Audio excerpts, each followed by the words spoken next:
Hello, my name is Karissa Lundie, and this is my design for an Art Deco-inspired bookstore.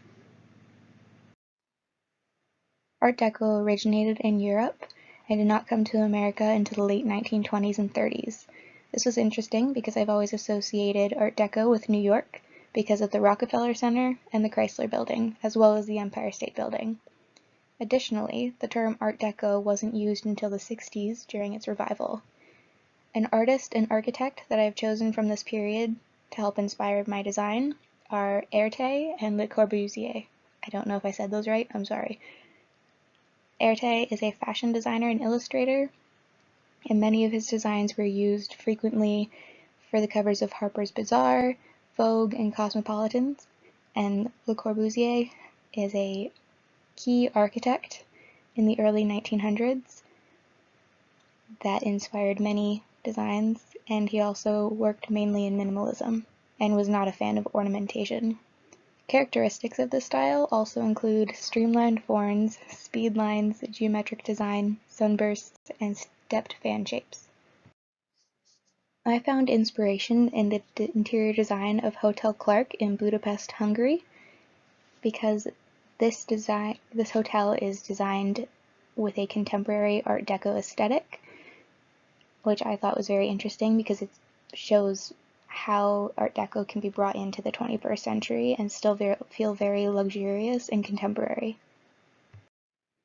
To start off my design process, I started with some potential design ideas and drew them out so that I would have these to refer back to.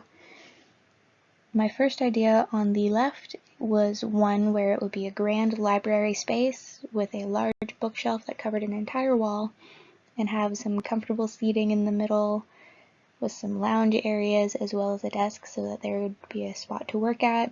I didn't add all of the furniture in this drawing because I just wanted to get the design out really quick. But then I realized that'd be hard to incorporate a bookstore into, which is something I would like to add and did end up adding. So that one would be a nice idea to have in a future home, but did not get used. The second option that I had considered was on the right, has a loft space above, and there's a partitioned area with some books in the back. I wasn't sure how this also could be added into a bookstore office area, but the loft design helped kickstart the final design of a cantilevered loft over the bookstore. For this design, I wanted to challenge myself in only using SketchUp. However, a floor plan was needed, so I drafted out a floor plan so I had the idea of what I would like, and then modeled and built it all in SketchUp without using AutoCAD, just as a mini challenge for myself to see how it would work. It's not as easy, and I probably wouldn't recommend, but it was fun to learn. My floor plan on the first floor shows how the house and the bookstore connect through the double doors in between the space. And this will be very helpful for any events that are held, including like book launches or anything similar to that, where if they need to, they can open out into the house where there will be a living room and kitchen dining area.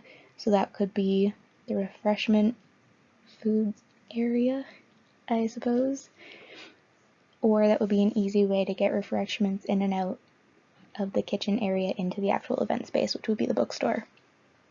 As a dotted line over the bookstore section, you can see where the loft will hang over, which shows in the second floor.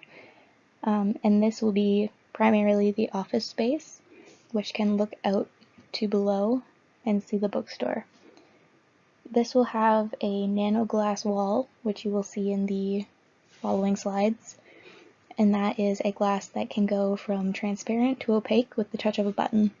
This will help provide some extra privacy visually for the author, and if he wishes to be able to see and look out into this bookstore, he can do that as well. There is also a connection from the office into the bedroom and the rest of the house. So there's two connections to this space, one through the office from the second floor and one straight through the bookstore on the first floor. This perspective is of the office and bookstore. The office is in a cantilevered loft above the bookstore with a nano glass wall that allows for additional privacy. With the touch of a button, this wall will go from transparent to opaque.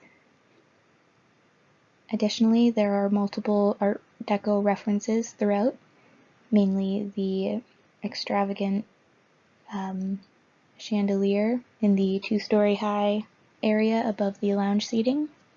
Also the sunburst shape on the double doors that goes into, that are locked when not needed, but they are an entryway into the author's house. And also there are some metal geometric Art Deco paneling on the walls that are seen in the top right wall of the office, as well as behind the checkout desk on the right, and also near the lounge seating that kind of encases the windows. Additionally, there's also the geometric chevron print in the rug, which has some gold in it as well, which brings in some of the metals, just in a large feature area of the space. Here's a perspective of the lounge in the bookstore. The reddish wood bookshelves on behind the white chairs, that will be somewhere that books could be displayed so that they can be bought if needed, or other merchandise. I've left those empty for now, so that can be used for whatever the owner wishes to use it for.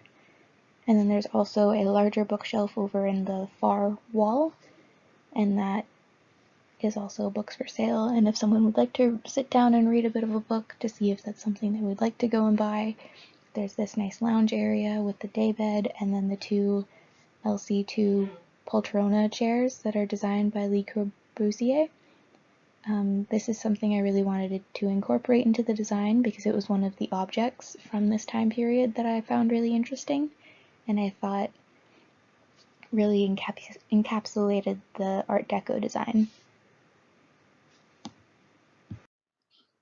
This final perspective is of the office loft area. This will provide some extra privacy for the author when they're needing to work and while they're not in the bookstore. Speaking of the bookstore, you'll also see one of those bookshelves repeated up here as well, just so that the author is able to have their own private collection that they can go through and find inspiration from when needed. The desk and chair in this space are both inspired by the Art Deco design, which is very sleek, clean lines, a bit of modernism in there as well. And across the room there's a bit more lounge seating. It's not shown in this perspective, but I believe you can see it in the one that was shown 2 slides ago. But that just provides kind of a change of pace if they need to sit somewhere a little more comfortable and try writing in a different area. That can be helpful. And also if they just want to sit and read but they don't want to sit at their desk, that's an option as well. And that's it for the end of my presentation. Thank you so much for listening. Sorry for all the stuttering.